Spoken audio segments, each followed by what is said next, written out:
Hey everybody, it's episode 3 of series 3 of UIO, the podcast for teen girls.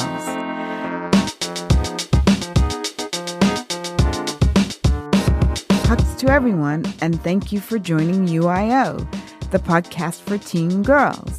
It is for you and about you inside out.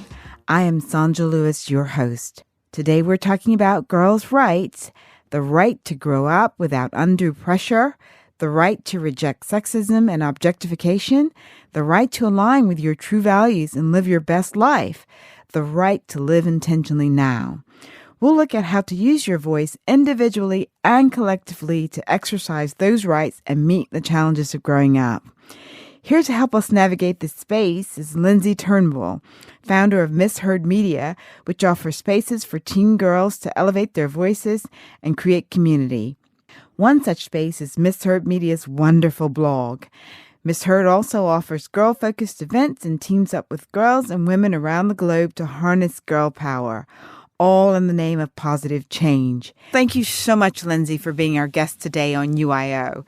We love your blog and want to talk to you about your work. Thank you for having me on the show. I'm so excited to be here. First, let's talk about Wait a While and what it has to do with exercising your rights as a girl. Recently, we commissioned some research here in the UK that corroborates our major concern that there's a rapid shift in norms of society, which has negative consequences for many of us. And we think this transcends the globe in some ways. And reading some of the pieces in your former magazine and on your blog, we see girls the world over challenged in many different ways and experiencing this narrowing gap between being a girl and being a woman, and earlier sexualization. And of course, this is more evident in some cultures than others and has been a long-standing problem. But still, our research reveals unprecedented modern-day pressures on teenage girls. And as such, we're seeing an escalation in mental health issues, for example. In our research, it shows that 15% of our respondents aged 13 through 16 have taken antidepressants because of stress and anxiety. And we also survey women aged 50 and over, and I'm in that category. And we didn't have that sort of numbers around antidepressants at that time. It was sort of largely unheard of. And through our research and gleaming from other studies and news articles, we see issues such as sexting, going further in sexual relationships than they're comfortable with, getting cosmetic procedures, and a rise in self-harming amongst 14-year-old girls, for example. All these findings further stress the need to pull the brakes and widen the gap between being a girl and being a woman. Girls have the right to grow up without undue pressures. They have the right to be girls. And there's some lovely, lovely good news stories. But today I just want to have a look at some of these pressures and talk about what can be done to protect and advocate a girl's right to be a girl. And so, Lindsey, let's start talking about the shift in norms and values over the past few years and how it has impacted the life of teenage girls. So many things that weren't considered norms in our society, such as young girls getting cosmetic procedures. It's actually kind of funny that you bring that up because I got an email asking to do like a feature story about a plastic surgeon that like only works on teenagers or something. And I was like, oh my goodness. I was like, first of all, no. It was just so shocking to me. And I had to resist the urge to write back something like quite rude, actually. But between 13 and 16, like you're not even really done developing. Yes. 6% sounds, on one hand, it's like a shocking number. But on the other hand, like 6% is still relatively low. So I do think that might be like a positive sign. We had an article published in the Telegraph here, which is a broadsheet newspaper, and the reporter took that number and did the mathematics, and it is an astoundingly shocking number. If you take 6% of the population, it's not low, and it's very upsetting. But even if it were low, what do you think is pulling them? What is happening? Is there something to do with body image? Is it something to do with mental and emotional health, social acceptance? And then what can we do to turn this around? I mean, I'm sure it's all of the above. Girls, all of us, were just inundated with these images of how they need to, quote unquote, like look. That it's just nonstop. And I'm sure that has an effect on a developing girl. There's no way that it doesn't. Mm-hmm. For everything, I always say that like these things take time. And the earlier we can talk to girls and to young women about just that they're more than how they look, the better. Yeah, that's a really good take on it. It's just really beginning to just raise more awareness about it and beginning to talk to people about their own personal development in a very positive way, which leads me to the whole issue of body image, which is a big deal with teenagers in general, but certainly with teenage girls. And as you say, there's so much coming at us all, but particularly when you're growing and developing and you're seeing all these different things. And so I wanted to talk a little bit about what can girls do to keep a balance, enjoy being girls without risking their health? One issue is, of course, altering your appearance to sort of look better. And then there's the other issue with eating disorders. And then there's the other issue with obesity. So this is a thing that I like to talk, I think exercise and like eating well, even though I don't do those things like perfectly, I notice that when I do those things, I just feel better. Yes. Like I just, like I sleep better. It's easier to get up in the morning. My brain is clearer. Like my own anxiety and depression levels are reduced like greatly. Mm-hmm. And the fun part about being young is that it doesn't necessarily have to be so regimented. Like I just think of like little kids and they go to the park and they run around Mm-hmm. and they chase their pets and they chase each other. And it's just like, it's so much joy. And when you get to be an adult and you have a job and school and a partner and children and all these other responsibilities, you kind of lose some of that joy and that freedom to like, I'm just going to go run around in the park. I'm going to throw my arms up in the air and I'm going to scream and I'm going to roll around on the floor with my dog and it's just going to be great. And we kind of lose some of that. And I think being young is kind of like the best time to embrace that it doesn't have to be so regimented. Yeah, that's really a good point, because what you're talking about is this freedom, and what we talk about a lot is this narrowing gap between being a girl and being a woman. And I would love to see that widen, and I think that's what you're saying. Let's keep that space there. Have that freedom. Right. Have the freedom. I talk to a lot of girls that are student athletes, and they have like that bond with their teammates, and that's so wonderful and beautiful. And you don't even need that. Like you just need some time to just run around, like go for a walk, pick flowers, take photos of interesting things you see, and just keep moving because it's going to feel better. Yeah, I think those are really, really good points, because some of the pressures that teenage girls are feeling nowadays brings on so much anxiety and stress and worry and so forth and so on. And this freedom to just exist and enjoy your space as a girl really does reclaim that space for you. Let's talk a little bit about growing up in the technology age and the new media platforms. It opens doors that have been closed firmly in the past. And our survey does suggest that some of the pressures come through social media from an individual perspective.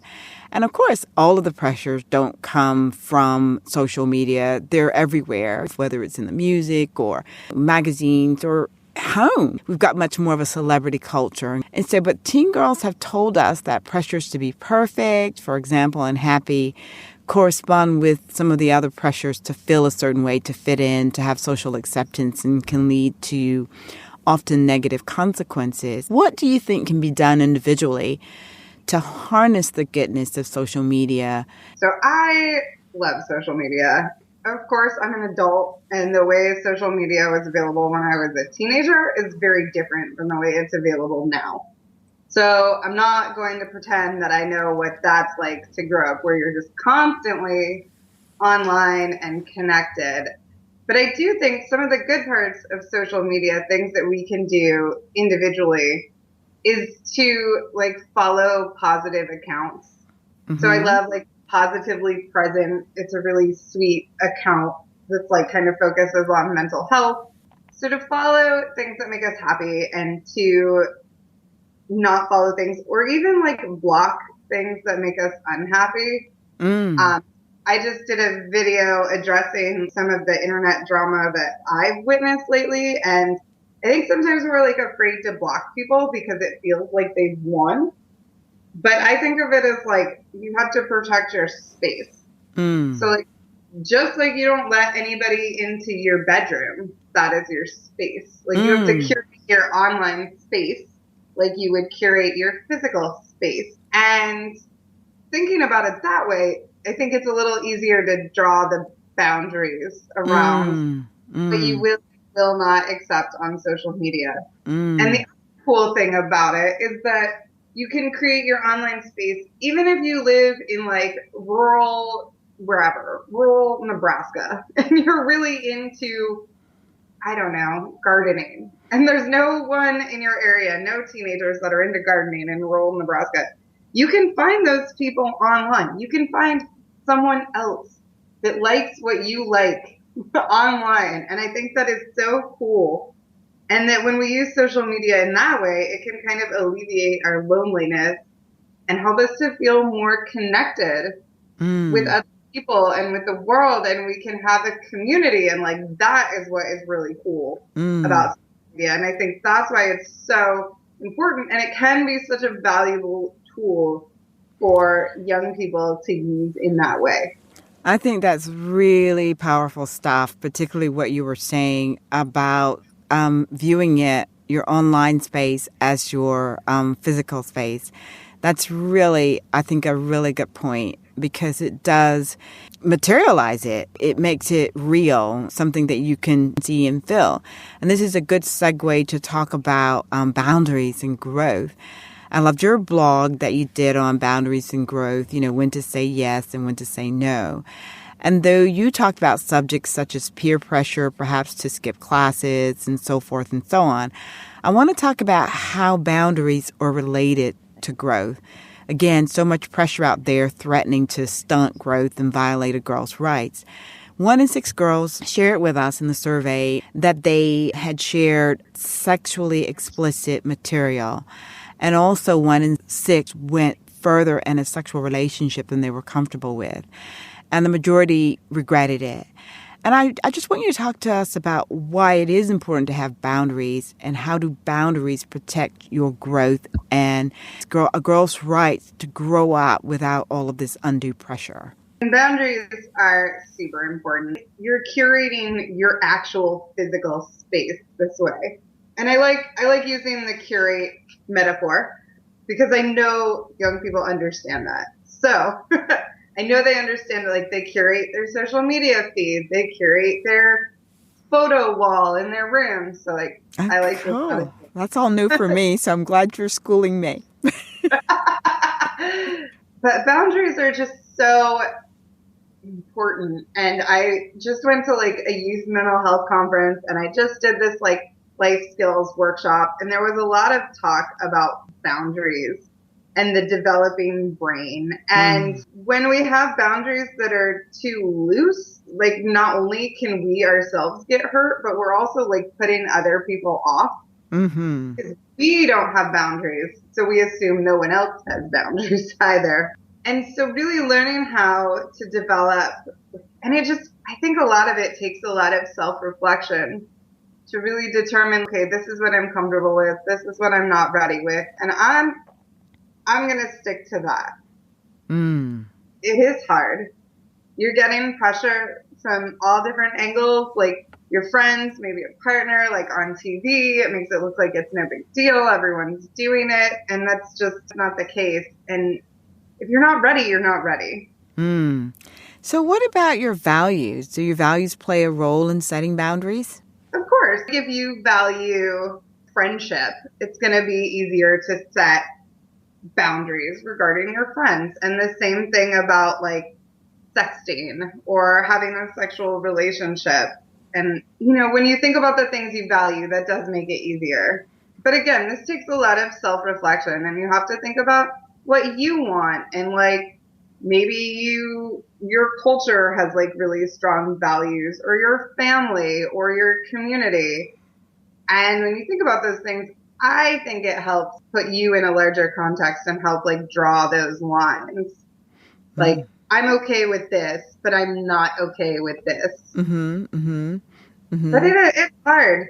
Well, what about character building? We have done a podcast on just talking about character building, which is, I think, amazingly important these days.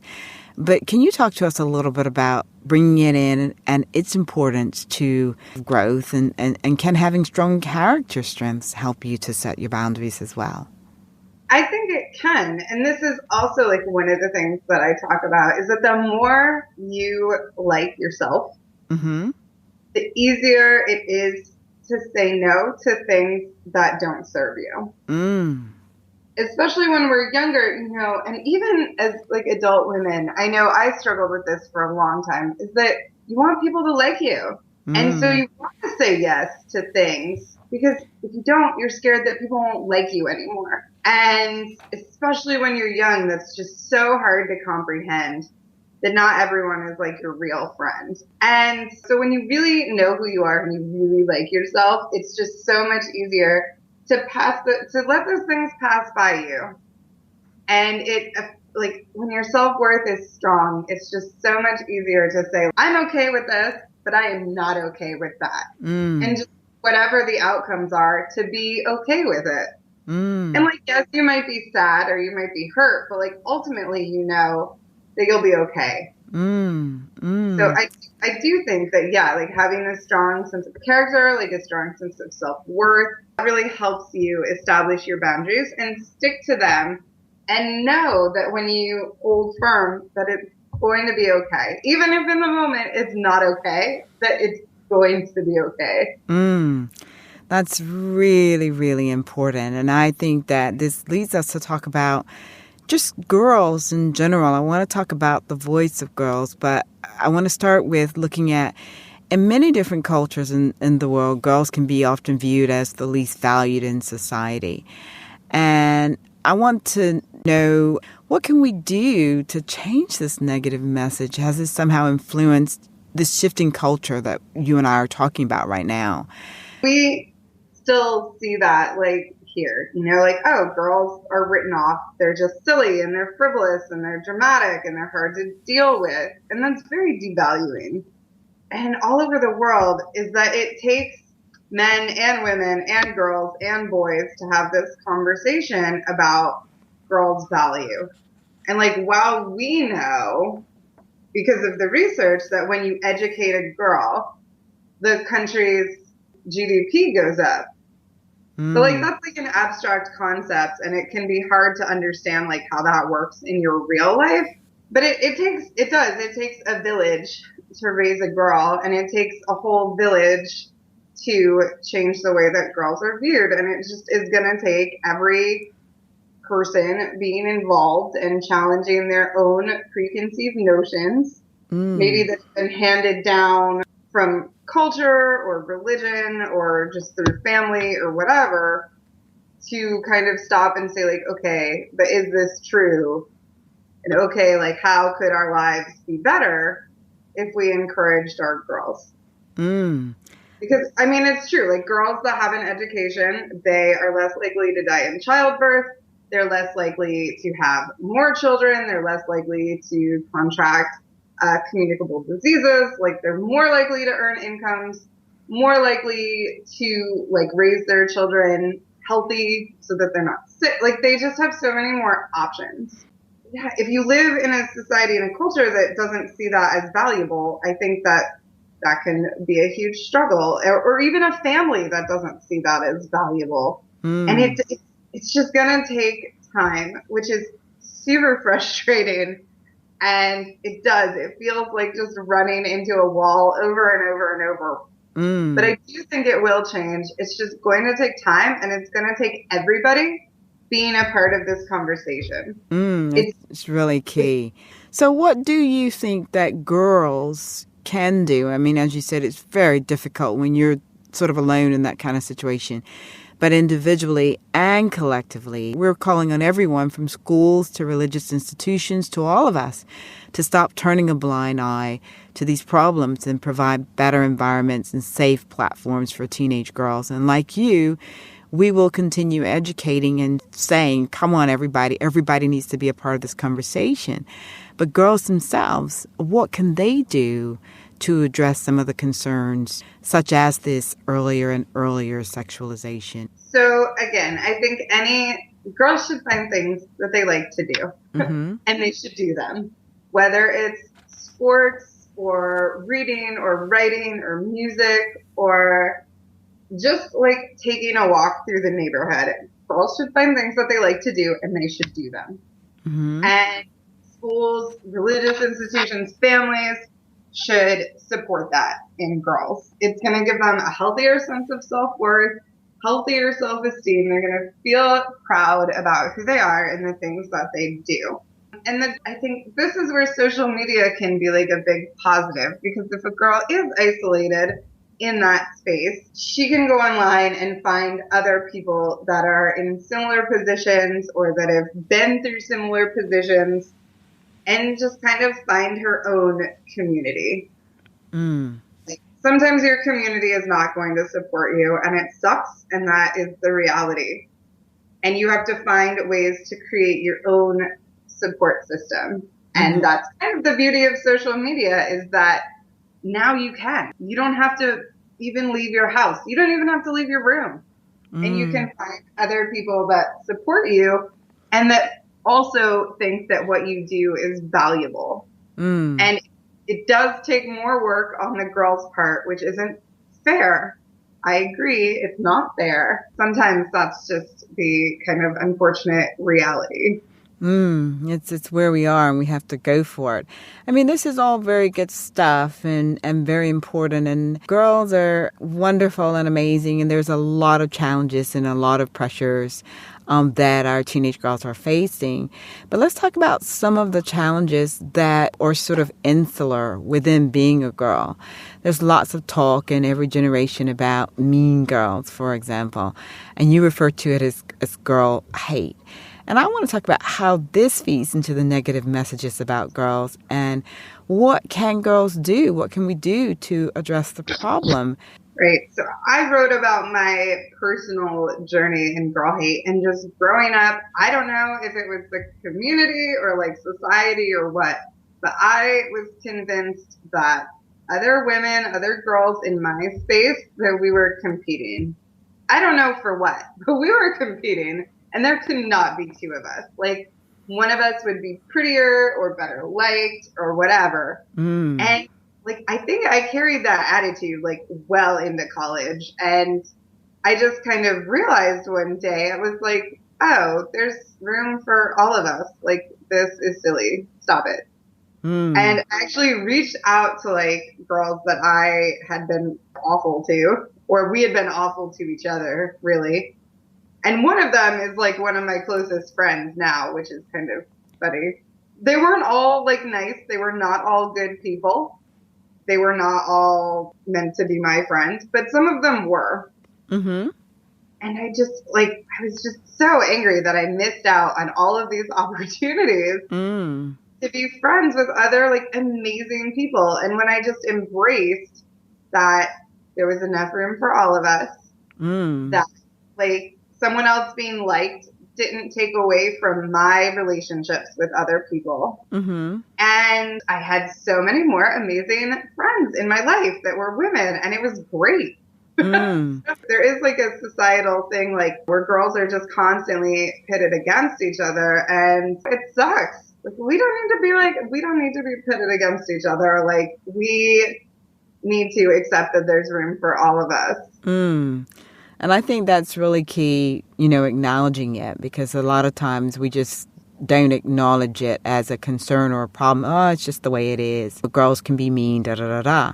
But I think what you're saying is it's important for girls themselves to acknowledge what's going on, and they're the ones who've got the power to make that something that's mythical and just everybody's not going to be best friends, but it's about kindness, and it's about knowing that there's power in the collective voice of girls. Yeah, and it has been so great. Like, we can talk about things that affect us as women, and, it's nice to have that space.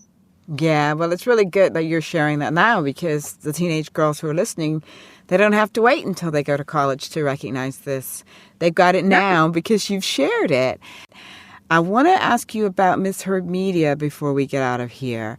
We're all about female platforms, and what you're doing is great, giving girls a safe space and a platform to lift their voice. Tell us briefly about it, because it's an amazing thing that you're doing. Thank you. So I started Misheard Media after I finished graduate school. And when I was in college, I volunteered and eventually took a paid position working with 7th grade girls, so about 11, 12. And I loved it. And I thought always, one day I'm going to come back to this. And then I finished graduate school. I got my master's degree in history. I moved to Washington, D.C., and there was a huge budget cut that eliminated all the jobs in my field, basically. Every entry-level job was just gone. And it was devastating because I had worked so hard, and to know that I was not going to be able to get the thing that I worked so hard for. But as I was thinking about the other things that I liked to do and that I was good at, I came back to this idea of working with girls. And I missed it. And so I started Misheard Media as a space for girls to share their stories and their unique challenges and successes, and to kind of create a community. Basically, I created the thing that I wanted as a teenage girl. Oh, that's amazing. But as we're coming to the end of the podcast, the end of our interview together, Lindsey, please give our teenage listening audience some hot tips on how to use their voice individually and collectively to exercise those rights and meet the challenges of growing up. Great. So, of course, we, Misheard Media, accept submissions all the time for our blog. We have a great community of readers, so if anyone wants to share their voice individually, I would be happy to publish it and to share it and to elevate it. But also, there's a lot that can be collectively done. And I think we see that not especially in the U.S., but we see that in the U.S. with the Parkland kids. Collectively, they came together and have created a movement. Mm-hmm. And we see that in the U.S. and in Europe about the climate movement. Mm-hmm. Mm-hmm. And so many young people are getting out there and they're doing things together. And when we do things together, our voices are much louder. Mm-hmm. Mm-hmm. Plus, I feel like it gives you hope. So I guess my hot tip would be to find that thing that you're passionate about and find other people that are passionate about that thing too. Mm-hmm. Mm-hmm. Because sometimes we might be passionate about something like climate change or whatever, and the people in our immediate lives are not passionate about that thing. But I promise there are so many other people out there that are passionate too. And when you get with them, it gives you hope and it gives you community, and it feels good to be a part of something.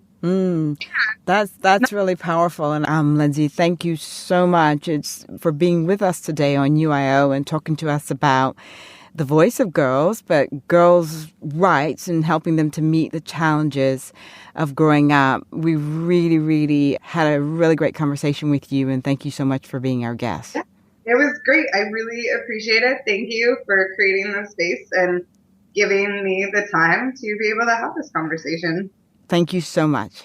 That is a wrap for UIO on Girls' Rights. Very inspirational show with lots of insight from Lindsey Turnbull. Thank you, girls, for listening, and thank you, God, for the opportunity to do the show. Today, I want to pray about the teenage girl's right to grow up without undue pressures and the benefits of waiting a while before leaping into uncharted territory, not only for teenage girls, but for all of society. I pray that teenage girls will see the threats, the pressures posed to their livelihood.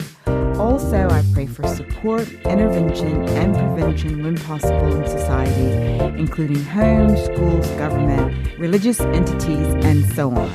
My prayer is for restoration for teenage space. I ask these blessings in the name of Jesus Christ. Amen. That wraps up our short series until the autumn, when we will put out another one. Meanwhile, hit me up on Twitter, @Sonja Lewis, Instagram, @SonjaDLewis, Facebook, sonjalewis.com/UIO-podcast. Tell me what you want to hear about and keep sending those questions on any of the episodes. Take care of you inside out, and remember, it is you I am.